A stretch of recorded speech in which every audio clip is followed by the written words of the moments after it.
오늘 말씀 시편 16편 말씀을 통해서 나의 주님이란 제목으로 함께 은혜를 나누도록 하겠습니다.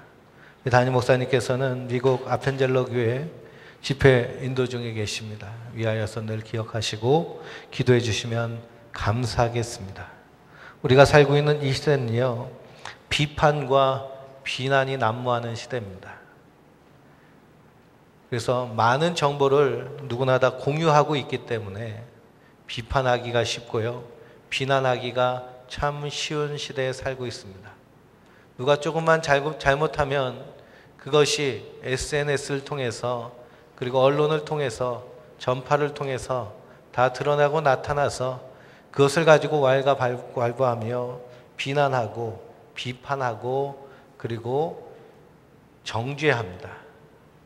그런 시대에 우리가 살고 있다 보니까요, 예전에는 스승의 그림자도 밟지 않는다라고 그렇게 하면서 조심스럽게 살았는데 요즘은 그렇지 않습니다. 그래서 선생님을 요즘은 선생님이라고 아이들이 부르지 않고요, 쌤이라고 부릅니다. 쌤.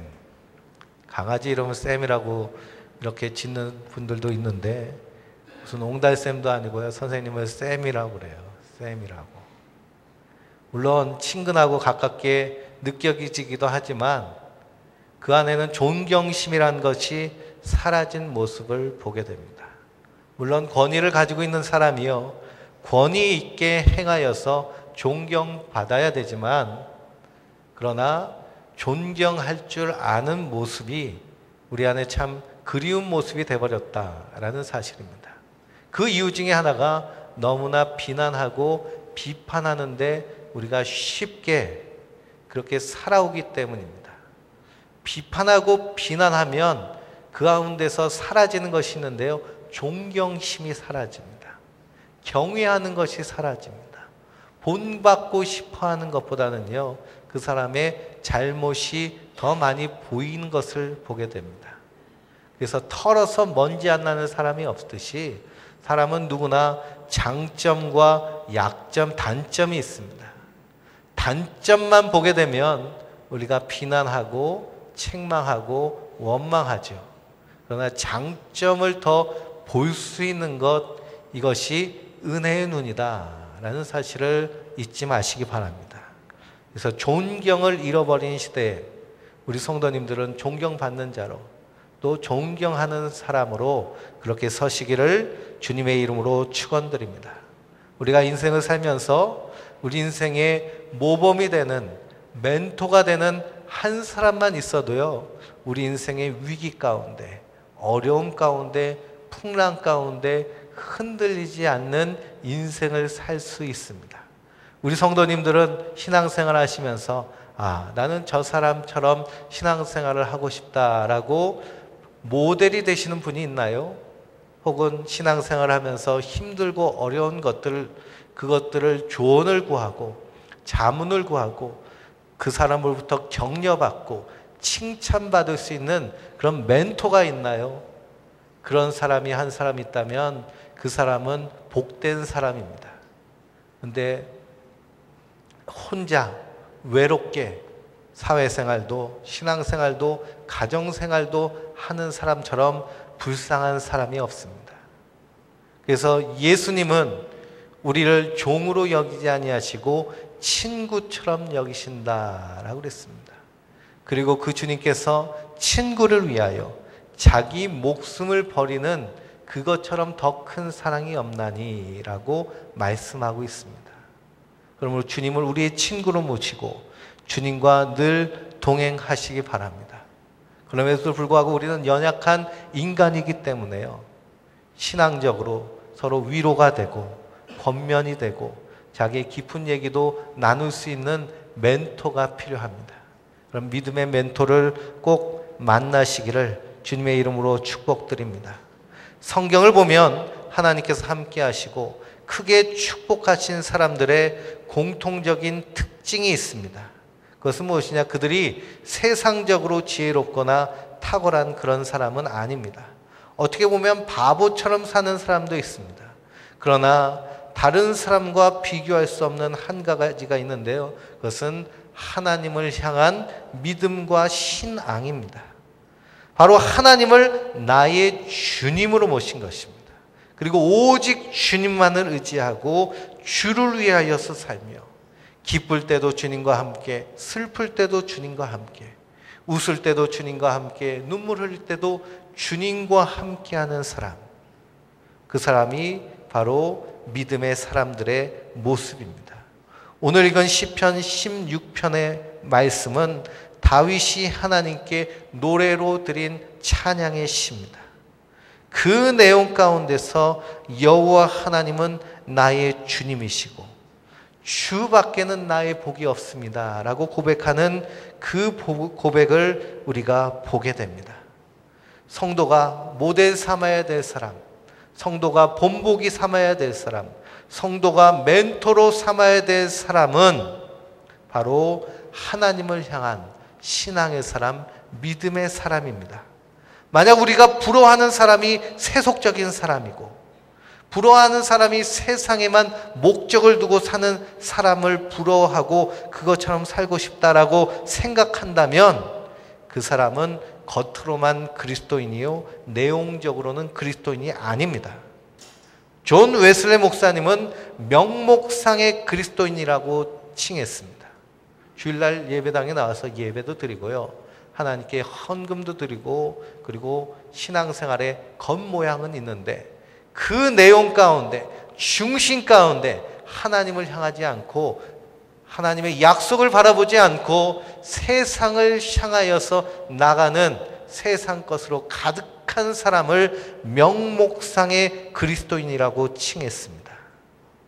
그래서 예수 그리스도를 믿는다 하면서도 여전히 세상의 정욕적인 일에 매력을 느끼며 세속의 영화를 부러워하고 있다면 우리 이 시간 하나님께 회개하고 오직 주님만 바라보는 그런 복된 성도님들 되시기 바랍니다. 우리가 가난하든지 부하든지 실패하든지 성공하든지 주님을 모시고 사는 것을 기쁨으로 알고 오직 예수님만을 위한 심정으로 가득 차 있을 때 이것이 참 그리스도인이고요, 그 안에 참 평강이 있습니다. 예수님께서 부활하시고 그날 저녁에 제자들이 모인 곳에 나타나셨습니다. 그리고 그들에게 하신 말씀이 무엇이냐? 평강이 너에게 있을지어다 라고 하시는 겁니다. 이 평강은 세상이 알지 못하는, 오직 하나님께서 하나님의 자녀들에게만 약속하신 그 평강입니다. 우리 성도님들은 그 평강을 지금 소유하고 계시나요?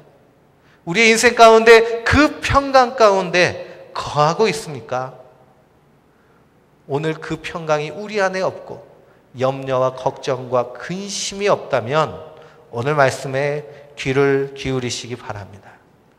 저는 성경을 읽으면서 닮고 싶은 믿음의 사람이 두 명 있습니다. 구약 성경에는 다윗이요, 신약 성경에는 사도 바울입니다. 두 사람의 공통점이 있는데요, 그 사람들은 한결같이 하나님을, 오직 그리스도만을 나의 주님으로 모신 사람들입니다. 오직 모든 삶이 주를 위하여 사는 삶이었고, 그리고 오직 주님께만 소망을 두는 사람이었습니다. 그래서 오늘 2절 말씀에도 내가 여호와께 아뢰되 주는 나의 주님이시오니 주밖에는 나의 복이 없나이다, 다윗이 고백합니다. 우리가 성가대 찬양을 통해서 은혜를 받았는데요, 여호와는 나의 목자시니 내게 부족함이 없노라 하고 하나님만이 나의 주님 되심을 찬양하는 그 찬양에 우리가 은혜를 받습니다. 갈라디아서 2장 20절을 보면 사도 바울이 내가 그리스도와 함께 십자가에 못 박혔나니 그런즉 이제는 내가 사는 것이 아니요 오직 내 안에 그리스도께서 사시는 것이라. 이제는 내가 육체 가운데 사는 것은 나를 사랑하사 나를 위하여서 자기 자신을 버리신 하나님의 아들을 믿는 믿음 안에서 사는 것이니라 라고 고백하고 있습니다. 이 말씀을 통해서 우리가 발견할 수 있는 것은 오직 예수 그리스도, 오직 예수님이 나의 주님이 되는 그 삶의 모습은 어떤 모습인가? 오늘 말씀을 통하여서 발견하시기 바랍니다. 예수님을 나의 주님으로 오직 예수를 모시고 사는 인생의 비결은 첫째로는 내가 죽는 체험이 일어나야 됩니다. 내가 죽어야 됩니다. 어디서 죽어야 되느냐? 십자가에 못 박혀 죽어야 됩니다. 인간이 체험할 수 있는 최고의 체험은 무엇이냐? 죽음의 체험입니다. 죽음의 체험입니다. 여기 앉아 계신 모든 성도님들 가운데 죽으신 분 한 분도 안 계시죠. 그러니까 이 자리에 앉아서 하나님께 예배 드립니다. 죽음의 체험은 인생에 단 한 번 있는 경험이기 때문에 많은 사람들이 두려워하고 무서워합니다. 우리가 먹는 이유도 그 깊은 내면을 보면 죽지 않으려고 먹죠. 우리가 열심히 일하고 실패를 두려워하는 것도 죽을까 봐 염려하고 두려움 때문에 그렇게 나아가는 겁니다. 많은 사람들이 타인의 죽음을 볼 때 슬퍼하고 울면서 그 죽음을 안타까이 여기지만 정작 자기 자신의 죽음은 체험할 수 없습니다. 그래서 사람은요, 당장 지금 내 생명이 끝날지라도 아쉬움이 없는 인생을 사는 인생이 가장 복된 인생이라고들 그렇게 얘기합니다. 그러나 죽음을 체험한 사람이 있습니다. 그분이 바로 예수 그리스도십니다. 예수님은 십자가에서 죽음을 경험하시고 다시 사셨습니다. 그러므로 믿음의 사람인 우리가 죽음을 체험할 수 있는 길은 오직 십자가뿐입니다. 십자가의 죽음만이 죽음을 체험할 수 있는 길입니다. 왜냐하면 다시 살기 때문입니다. 오직 십자가의 죽음만이 가치 있는 죽음입니다. 왜 그러느냐? 십자가에서 우리가 죽어야 주님과 함께 부활하여 주님 나라에 이를 것이기 때문입니다. 그런데 십자가의 죽음이 아닌 다른 죽음은 하나님의 심판의 길로 떨어지는 멸망입니다. 사도 바울은 십자가의 죽음을 체험한 사람입니다. 그래서 그는 고백을 하는데요. 내가 그리스도와 함께 십자가에 못 박혔나니 라고 고백합니다. 인간이 맛볼 수 있는 최고의 즐거움이 어디에 있느냐? 죽었다가 다시 살아나는 그 부활에 있습니다. 그리스도인들은 십자가에서 그리스도와 함께 죽고 그리스도와 함께 다시 산 사람들인 줄 믿으시기 바랍니다. 반쯤 죽었다가 반쯤 살아나는 것이 아니라 완전히 죽고 완전히 살아나는 겁니다. 그래서 참으로 믿는 사람은 죄에 대하여서 죽고 의에 대하여서 산 자들입니다. 자기 자신에 대하여서 죽고 그리스도에 대하여서 산 사람들입니다. 우리 성도님들은 죽으셨나요? 이것을 다른 말로 말하면 우리 성도님들은 거듭나셨습니까? 다른 말로 말하면 우리 성도님들은 구원받았습니까? 요한복음 3장을 보면 깊은 밤 예수님께 니고데모가 찾아옵니다. 니고데모는 바리새인이며 유대인의 큰 선생이며 관원이며 지도자입니다. 그 니고데모가 은밀한 밤중에 예수님을 찾아오죠. 그리고 그가 주님께 말합니다. 라삐여, 당신은 하나님께로부터 온 선생인 줄 내가 압니다.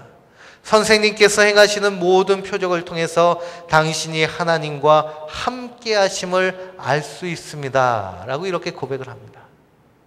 다른 바리새인들과는 분명히 다릅니다. 다른 바리새인들은 예수님을 시기하고 질투해서 어떻게든지 시험에 넘어뜨려서 쓰러뜨리고 핍박하고 죽이려고 하는데 니고데모는 달랐습니다. 예수님이 하시는 기적과 표적을 통해서 그가 메시아일 거라는 사실을 말씀을 통해서 발견하고 그가 예수님께로 나온 겁니다. 후에 요한복음 7장을 보면 예수님을 변호하기까지 합니다. 후에 예수님께서 십자가에 달려 죽으셨을 때 그 장사를 미리 준비하여서 주님을 위하여서 모략을 100근이나 준비해서 왕의 장례를 준비하고 부활을 기다리는 성도가 된 사람이 니고데모입니다.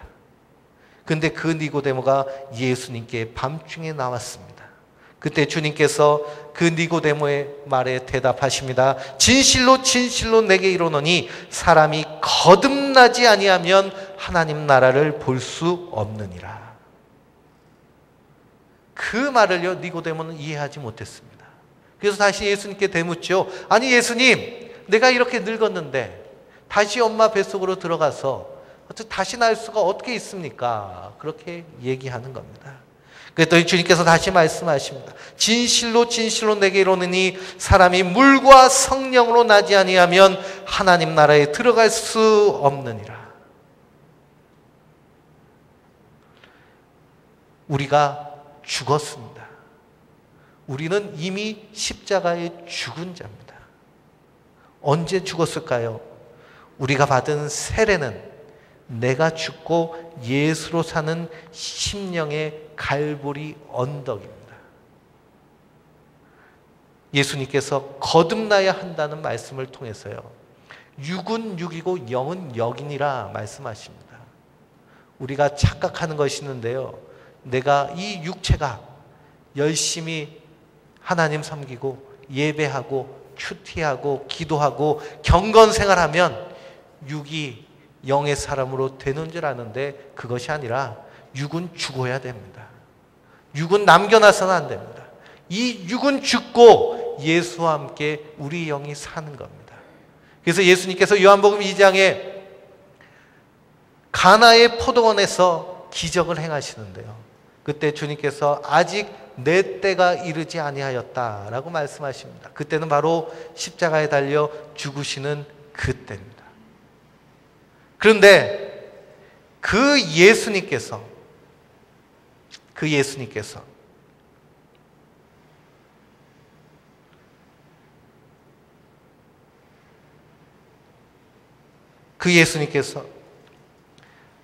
물이 변하여서 포도주 되게 하신 그 기적을 통해서 이제는 더 이상 물이 아니라 포도주로 되게 하시는 겁니다. 이제 더 이상 육이 아니라 영이 되게 하시는 겁니다. 그래서 새 술은 새 부대에 넣게 하시는 겁니다. 그러므로 우리는 이미 죽은 자들입니다. 우리가 받은 세례는 나는 죽고 예수로 사는 심령의 갈보리 언덕입니다. 로마서 6장 3절을 보면요, 무릇 그리스도 예수 합하여 세례를 받는 우리는 그와 죽으심과 합하여 세례받는 줄 알지 못하느냐라고 말씀하십니다. 새번역 성경으로 이 말씀을 읽어보면요, 세례를 받아서 그리스도 예수와 하나 된 우리는 모두 세례를 받을 때에 그와 함께 죽었다는 것을 여러분은 알지 못합니까? 라는 그런 말씀입니다. 우리 성도님들 다 세례 받으셨죠? 세례의 의미가 무엇이냐? 내가 죽는 것을 의미하는 겁니다. 내가 예수님과 함께 죽는 겁니다. 초대교회 세례의 모습은 침례교회에서 행하는 침례의 모습입니다. 이 침례는 세례의 원형인데요, 우리가 사정과 형편이 이렇게 침례를 행하지 못하니까 우리가 세례로 행하는 것인데, 원래 초대교회에서 행하는 세례는 침례를 행하는 겁니다.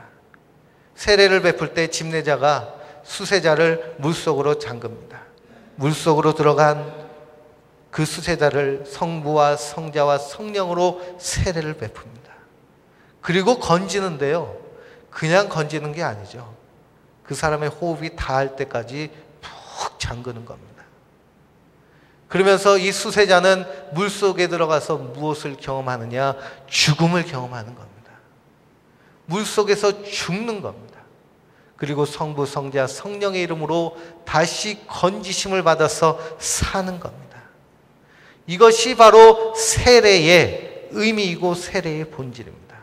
내가 예수의 이름으로 세례를 받았다라는 것은 내가 죽었다라는 겁니다. 그리고 내가 다시 예수와 함께 살았다는 것을 의미합니다. 이 세례를 통해서 우리는 거듭남을 경험하는 겁니다. 그래서 세례가 가지고 있는 영적인 의미는 바로 예수와 함께 죽고 예수와 함께 사는 거듭남의 증거가 되는 겁니다. 갈라디아서 6장 24절을 보면 그리스도 예수의 사람은 육체와 함께 그 정과 욕심을 십자가에 못 박았느니라 라고 말씀하고 있습니다. 거듭난 사람은 이제 구체적으로 십자가의 죽음의 흔적이 우리에게서 드러나고 나타나야 된다는 겁니다. 로마서 6장 6절을 보니까 우리가 알거니와 우리의 옛사람이 예수와 함께 십자가에 못 박힌 것은 죄의 몸이 죽어 다시는 우리가 죄에서 종노릇하지 아니하려 함이니라 라고 말씀하고 있습니다. 우리의 옛사람은 주님과 함께 십자가에 못 박혀 죽었습니다. 언제 못 박혔나요? 우리가 세례받은 그 순간에 못 박혔습니다. 이제 죄에 대하여서 종노릇하지 않아도 됩니다. 그래서 로마서 6장 11절에 이와 같이 너희도 너희 자신을 죄에 대하여 죽은 자로 그리스도 예수 안에서 하나님에 대하여 산 자로 여길지어다 라고 말씀하고 있습니다. 우리는 이미 십자가에서 죽은 자들입니다. 그것을 인정하고 선포하시기 바랍니다. 내 안에서 과거에 지은 죄로 인하여서 죄책감이 몰려온다면 우리가 선언해야 됩니다. 나는 이미 죽었으므로 기소유예다 라고 선언하는 거예요. 기소유예는 검찰이 피고인을 기소하고 싶어도 기소하지 못하는 이유가 있을 때 기소유예에 해당합니다. 그 가장 큰 이유 중에 하나가 피해자가 살해당했거나 죽었을 때 그 사람은 더 이상 공소권이 없습니다. 제가 어저께요 만월산 올라가가지고 공동묘지를 한 바퀴 돌았습니다. 봤더니 무덤이 가득 차 있습니다. 근데 무덤은요 말이 없는 겁니다. 어떤 무덤에 갔더니 벌초를 하지 않아가지고 그냥 잡초가 무성하고요 꽃이 활짝 폈습니다.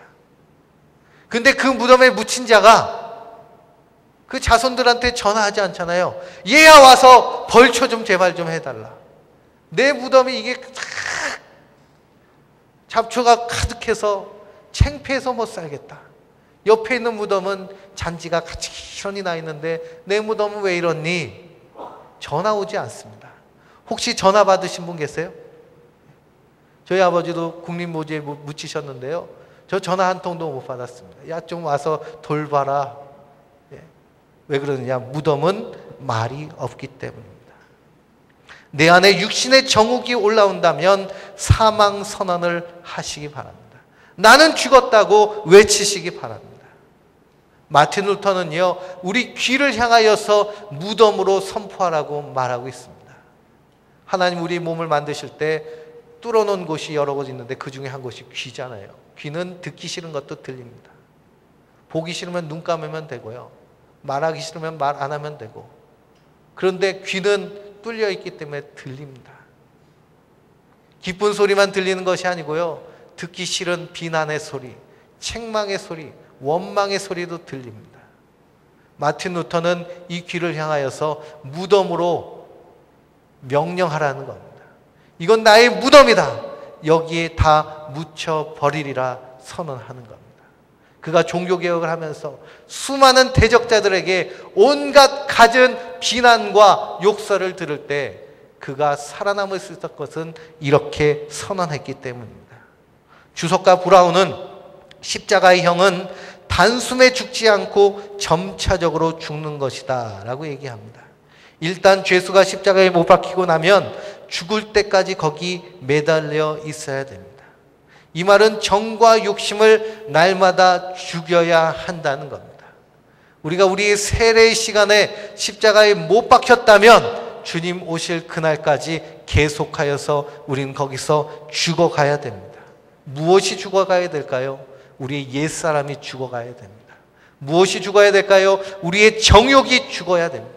무엇이 죽어야 될까요? 우리가 세상을 향한 우리의 마음이 죽어야 되는 겁니다. 우리가 예수를 믿는다 하지만 자기 죽음의 사건이 일어나지 않으면 결국 그 믿음이란 자기를 위한 믿음이고 자기를 위한 삶이고 자기를 위한 죽음입니다. 거기에는 구원이 없다는 겁니다. 오직 예수님이 나의 주님으로 오직 예수로 사는 길은 날마다 죽는 길인 줄 믿으시기 바랍니다. 우리 옆에 있는 분들 바라보면 나는 날마다 죽노라 해보세요. 나는 날마다 죽노라. 이미 죽어 계신 분도 계실지 모르겠지만 나는 날마다 죽노라. 죽어서 끝나는 것이 아니라 더 중요한 것은 다시 사는 겁니다. 어떻게 사느냐? 예수로 사는 겁니다. 사도 바울은 고백하죠. 그런즉 이제는 내가 산 것이 아니요 오직 내 안에 그리스도께서 사시는 것이라. 내 안에 주인이 바뀐 겁니다. 이제는 내 속에서 예수 그리스도께서 사시는 겁니다. 자기 생각, 자기 판단, 자기 행동, 자기 소망은 이제 자신의 것이 아니라 오직 예수님의 것이라고 사도 바울은 말합니다. 오늘 읽은 말씀은 다윗이 하나님께 드리는 찬양의 시인데요. 다윗의 인생을 보면 다윗은 물맷돌로 골리앗을 때려 눕히고 이스라엘의 영웅이 됩니다. 근데 사실 그가 이스라엘의 영웅이 되고 나서부터 그의 인생은 고난의 연속입니다. 다윗이 사울왕과 함께 승전가를 부르며 개선할 때 이스라엘 여인들이 노래를 부르면서 외칩니다. 사울이 죽인 자는 천천히요 다윗이 죽인 자는 만만히로세. 이 소리를 듣고요 가장 불쾌히 여긴 사람이 사울왕입니다. 그 순간부터 사울왕은 질투의 화신이 돼서 다윗을 죽이기로 작정합니다. 각진 방법을 동원해서 다윗을 죽이려고 할 때요 다윗의 마음에 두려움이 엄습했습니다. 사무엘상 21장 10절을 보니까 그날에 다윗이 사울을 두려워하여 일어나 도망하여 가드왕 아기스에게로 가니라고 말씀하고 있습니다. 두려움 속에서 그가 선택한 것은 골리앗을 죽인 골리앗의 나라인 블레셋으로 도망치는 거였습니다. 사자가 무서워서 숨은 곳이 늑대 소굴이 돼버린 겁니다. 블레셋 방백들이 한눈에 다윗을 알아봅니다. 그리고 그를 잡았습니다. 그리고 그를 왕 앞에 세우는 겁니다. 이제 다윗은 죽을 일뿐이 남아있지 않습니다. 다윗은 절망 가운데서 그가 할 수 있는 것은 미친 척하는 것뿐이었습니다. 침을 질질 흘렸는데 그 침이 수염을 타고 그리고 땅에 한두 방울씩 떨어집니다. 침만 흘렸겠습니까? 미친 사람처럼 벽을 벅벅 긁으면서 눈을 뒤집고 헛소리를 해대기 시작합니다. 그 모습을 본 블레셋 왕이 왜 미치광이를 내게 데려왔느냐 하면서 그를 쫓아냅니다. 구사일생으로 살아났지만 다윗은 씻을 수 없는 치욕을 그곳에서 당했습니다. 그리고 그가 깨달은 것이 있었는데요. 그것은 무엇이냐? 나의 생각, 내가 원하는 계획, 내 뜻 가지고 살다가는 결국에는 죽게 되는 것을 깨달았습니다. 그리고 이제는 자기 생각, 자기 결정이 아닌 철저하게 하나님의 뜻을 따라 살기로 결정을 했습니다. 성경이 없던 시절에요, 다윗의 시대에 하나님의 뜻을 알게 하는 세 가지 방법이 있었습니다. 첫째는 꿈을 통해서 알게 하시고요, 둘째는 제사장의 품 안에 있는 우림과 둠빔을 통해서 알게 하십니다. 제사장의 가슴속에 우림과 둠빔이 있었어요. 하나님께 물을 때 그 우림과 둠빔 중에 하나를 뽑음으로 예스 또는 노를 선택하는 겁니다. 셋째는 선지자를 통해서 하나님의 뜻을 알게 하십니다. 사무엘이 죽고 나서 하나님의 신이 떠난 사울 왕에게는 더 이상 하나님이 말씀하지 않으십니다. 꿈으로도 우림과 둠빔으로도 선지자로도 말씀하지 않으십니다. 그래서 그가 찾아간 곳이 신접한 여인에게 찾아가서, 그래서 자신의 미래에 대해서 물을 때 신접한 여인은 너는 블레셋 사람들에게 너와 내 아들이 죽을 것이라는 저주를 받고 결국 전쟁에 나갔다가 패하여서 도망치다 자살하여 죽는 비참한 인생을 맞습니다. 그러나 다윗은 블레셋에게서 당한 치욕적인 위기 이후에 철저하게 하나님의 뜻을 구합니다. 선지자를 통해서, 제사장의 우림과 둠빔을 통해서, 그리고 하나님 주신 꿈을 통해서. 사무엘상 23장을 읽어보면 23장 이전의 다윗과 23장 이후의 다윗이 다릅니다. 23장부터 반복적으로 나오는 말씀은 무엇이냐? 다윗이 여호와께 묻자와 이르되 라는 말이 나옵니다. 다윗이 하나님께 물었다는 겁니다. 하나님, 내가 저기 올라갈까요? 하나님, 내가 저들을 도와줄까요? 하나님, 내가 전쟁터에 나가서 그들과 싸울까요? 매 순간 하나님께 묻는 인생이 됐습니다. 다윗의 삶 속에 그의 인생의 주인이 이제 더 이상 자기 자신이 아니라 하나님이시라는 것을 우리에게 보여줍니다. 사울의 추격은 여전했지만 이제는 두려워하는 인생이 아니라 하나님의 뜻을 구하는 하나님 안에서 담대한 인생이 됐습니다. 한 번은 사울이 삼천의 군대를 이끌고 다윗을 추격해 옵니다. 다윗은 그 추격을 피해서 동굴 속에 숨었는데요. 사울이 그를 추격하다가 갑자기 배가 아픈 겁니다. 화장실을 갈 긴급한 일이 생겼습니다. 그래서 두리번거리면서 찾는데 3,000명의 부하 앞에서 아무 데서나 엉덩이를 깔 수가 없으니까 찾은 곳이 동굴입니다. 그 동굴에 가서 이를 보려고 하는데 그 동굴엔 다윗이 숨어 있는 겁니다. 사울왕이 그 동굴에 들어가서 엉덩이를 까고 이를 보고 있는데 다윗의 부하들이 다윗에게 속삭입니다. 절호의 기회가 왔습니다. 하나님 우리에게 기회를 주셨습니다. 하나님이 원수를 갚으라고 지금 찬스를 주신 겁니다. 지금 당장 가서 찌르십시오. 평생을 자기 쫓기면서 괴로워하는 그 인생은요, 당장이라도 찌르고 싶은 그런 심정과 마음과 생각이, 분노가 치밀어 올랐을 겁니다. 근데 다윗은 그렇게 하지 않았습니다. 조용히 그 뒤에 가서 그의 옷자락을 자르는 겁니다. 그리고 사울이 멀리 떨어졌을 때 사울을 향하여 외칩니다. 왕이여, 왕이여, 어찌하여 나를 죽이려 합니까? 여기 당신의 옷자락이 있습니다. 나는 당신을 죽일 수도 있음에도 불구하고 죽이지 않습니다. 그때 사울이 부끄러워하며 돌아갑니다. 이런 일을 2번이나 겪죠. 그러나 그럼에도 불구하고 다윗은 그를 칼로 찌르지 않습니다. 왜 그러느냐? 하나님의 마음을 알고 있기 때문입니다. 하나님의 마음은 기름 부은 자를 치는 것은 하나님의 뜻이 아님을 그의 양심이 말하고 있습니다.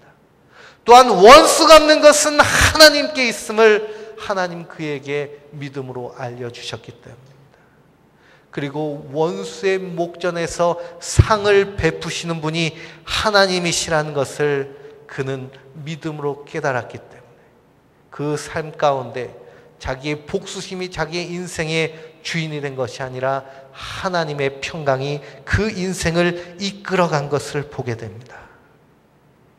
자기는 죽고 하나님이 다윗 속에서 사신 겁니다.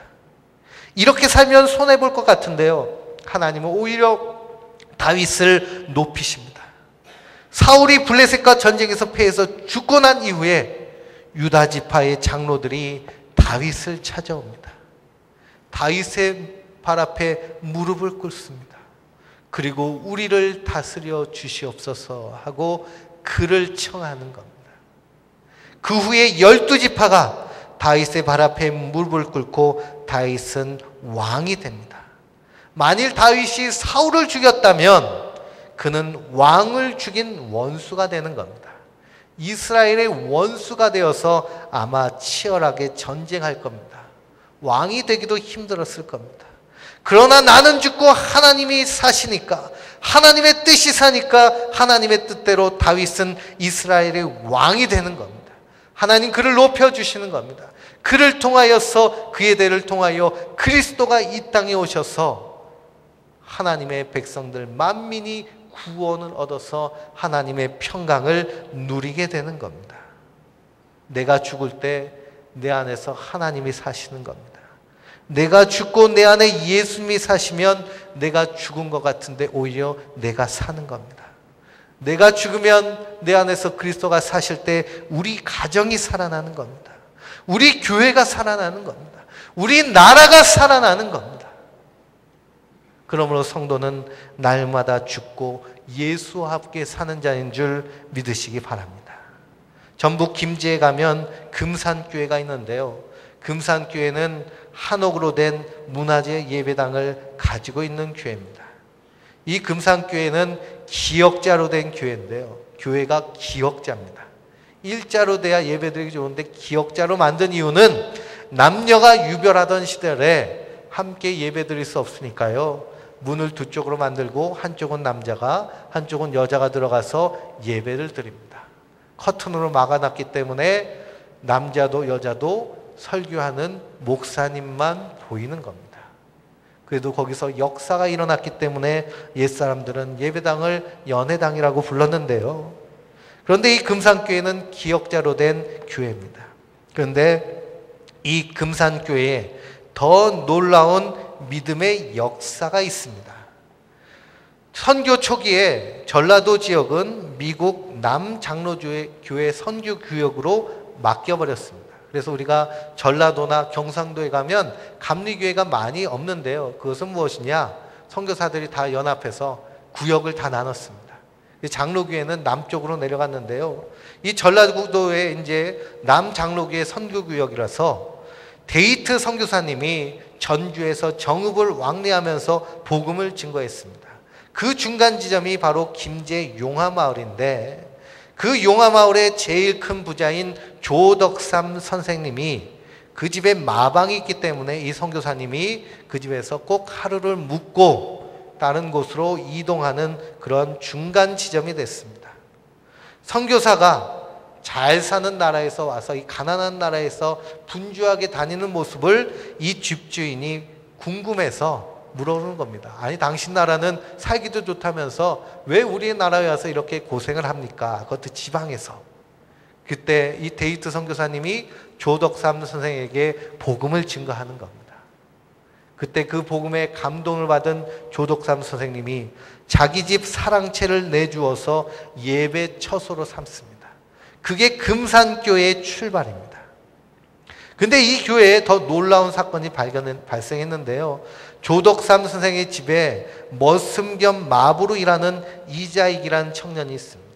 그는 경남 남해 출신인데 6살 때 부모를 다 여의고 굶주림의 허기진 배를 채우기 위해서 고향인 남해를 떠나서 곡창지대인 이곳까지 흘러 들어온 겁니다. 그를 불쌍히 여긴 집주인은 그를 머슴으로 삼고 집안에서 먹고 살게 하는 겁니다. 어린 시절에 공부를 전혀 못하였지만 어깨너머로 배운 천자문을 줄줄 외우는 모습을 보고 집주인은 자기 아들과 함께 같이 공부를 시키는 겁니다. 그리고 자기 가족과 함께 일하는 사람들 다 주일이면 사랑채에 모여서 하나님께 예배를 드리는 겁니다. 금산교회는 이렇게 성장해 나갔는데요. 1907년도에 금산교회 장로님 뽑는 투표를 하는 겁니다. 장로교회이기 때문에 투표로 장로를 뽑는데 2명이 후보로 올라왔습니다. 한 사람은 자기 집을 교회로 내어준 그 주인 조덕삼이었고, 한 사람은 거기에 머슴이었던 이자익이었습니다. 투표를 했는데요, 깜짝 놀랄 결과가 났습니다. 그것으로 인해서 그 교인들도 선교사도 근심이 생겼습니다. 어떻게 됐느냐? 그 선교 결과는 12살이나 많은 집주인은 떨어지고 머슴이 장로님이 된 겁니다. 머슴이 장로님이 됐어요. 집주인은 떨어지고요. 우리 성도님들은 어떠시겠어요? 염려가 생길 겁니다. 근심이 일어날 겁니다. 그런데 그때 이 조덕상 선생이 그 투표를 끝나고 인사말을 합니다. 우리 금산교회 성도님들은 참으로 훌륭한 일을 해냈습니다. 저희 집에서 일하는 이자익 장로는 저보다 신앙의 열의가 훨씬 높습니다. 그를 장로로 뽑아주셔서 참 감사합니다 하고 이렇게 인사했다고 합니다. 자기보다 먼저 장로로 피택된 머슴을 조금도 미워하거나 질투하지 않았다고 합니다.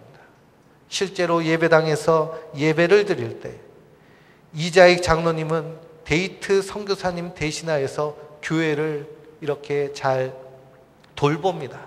그리고 선교사님이 멀리 떠날 때는 선교사님을 대신해서 이 장로님이 설교를 하는 겁니다. 설교를 하는데 그 집주인인 조덕삼 선생은 교회 바닥에 꿇어 앉아서 그의 설교를 들으며 아멘하며 감사하는 겁니다. 뿐만 아니라 이 이자익 장로는 집에서는 이 집주인을 깍듯이 섬기고 그 집주인은 교회에서 그를 장로로 섬겼는데요. 후에 이 이자익 장로님을 평양신학교에 공부할 수 있도록 물질적으로 후원하고 계속 지원하여서 이자익 장로님이 신학 공부를 하고 목사님이 된 겁니다. 그 후에 3년 후에 이 조덕삼 선생은 비로소 장로님이 됐는데요. 이 장로님은 교회를 신축할 수 있도록 자기 땅을 헌납하고 교회를 한역으로 기역자 모양으로 건축한 겁니다. 그리고 그곳에 2대 목사님으로 초빙을 하는데 바로 자기 집 머슴이었던 이자익 장로님을 초청해서 그곳에 목사님으로 섬기는 겁니다.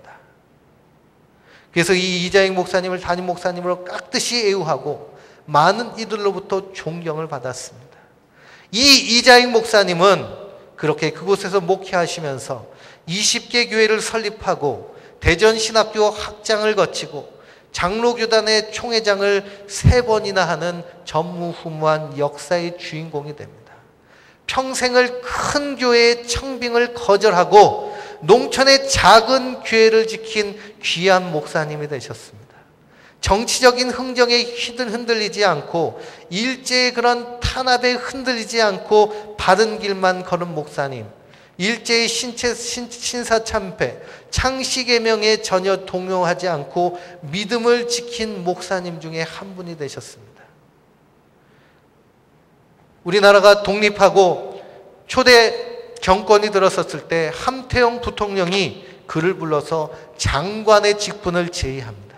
그때 이자익 목사님 이런지하에 거절합니다. 아닙니다. 저는 평생 주의 종의 길을 가겠습니다 하고 거절한 목사님이 바로 이자익 목사님입니다. 대전신학교에 가면 거기 이자익 기념관이 있는데요. 거기 표지에 이같이 쓰여져 있습니다. 그는 가난과 고아와 마부라는 인생의 밑바닥에서 목사로 최고의 영예와 영광을 누렸음에도 불구하고 교만이나 권력에 명예에 집착 없이 순수한 마음으로 하나님의 교회를 섬겼던 한국교회의 큰바위 얼굴이다 라고 이렇게 소개하고 있습니다. 참으로 아름다운 일입니다. 이 금산교회요, 100여 년 전 남녀와 양반과 머슴의 구분이 분명했던 신분 질서의 시대에 참된 소통과 섬김, 평등과 평화가 넘칠 수 있었던 것은 그들이 자기의 모습은 십자가에 못 박았고 그 안에서 예수로 살았기 때문에 그렇습니다. 이 조덕삼 장로님의 가문 역시도 하나님의 영광을 드러내는 그런 복된 가문입니다. 이 조덕삼 목사님 후에 1906년도에 자비를 들어서 유광학교를 설립합니다. 나라와 민족을 위하여서 청소년 교육을 위해서 나선 겁니다. 학생들은 날마다 예배드리고 한글과 역사를 배웠습니다. 아버지의 뒤를 이어서 유광학교 교장이 된 조영호 장로님은 나라 사랑을 가르치며 태극기를 그리게 했습니다. 3.1운동 때 태극기를 꺼내들고 만세운동을 학생들과 함께 불렀습니다. 그 일로 인하여서 조영호 교장 선생님은 일본 경찰에 붙잡혀서 곤욕을 당하다가 북간도로 넘어가서 독립군과 협력하는 애국지사가 됐습니다. 그리고 그 아들은 국회의원이 돼서 그래서 나라를 위해서 수고하는 그래서 조세영 장로님인데요. 이분이 2009년도에 별세했습니다. 그때 천정배 의원이 추도사에서 김제에 이름난 기독교 집안이었던 당시의 조부모께서 집안 머슴을 먼저 장로로 뽑은 일을 기꺼이 지원하고 동의하셨다. 위아래 없는 민주적 가치를 바로 당신의 유전자였다라고 이렇게 소개를 했습니다. 나는 죽고 예수님이 내 안에서 주님이 되실 때 우리 인생에 기적과 같은 일들이 일어납니다. 한국교회 동네마다 교회가 있고 어디 가는 곳마다 십자가를 볼 수 있던 이유는 무엇일까요? 바로 이 한국의 초대교회 성도들, 나는 죽고 예수로 살았기 때문에 그렇습니다. 예수님의 마음으로 살았기 때문에, 예수님이 그 안에 계셔서 그들의 주인이 되셨기 때문에 한국교회에 이렇게 찬란하고 아름다운 역사가 우리 안에 우리에게 유산으로 전해지는 것입니다. 지금 나의 삶의 자리에서 그 형편 그대로 오직 예수를 나의 주님으로 모시고 오직 예수를 믿는 믿음으로 오직 예수의 사랑으로 사시기 바랍니다. 오직 예수님의 소망을 가지고 사시기 바랍니다.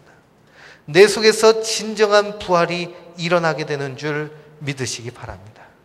그리스도와 함께 죽고 그리스도와 함께 살아간 바울과 제자들, 초대교회 성도들, 기독교의 역사 속에 믿음의 성도들의 삶은 온통 기적의 연속이었습니다. 이제 우리도 우리의 생애를 온통 기적의 생애로 바꾸어 살면서 하나님 살아계심을 경험하는 그런 복된 인생이 되기를 원합니다.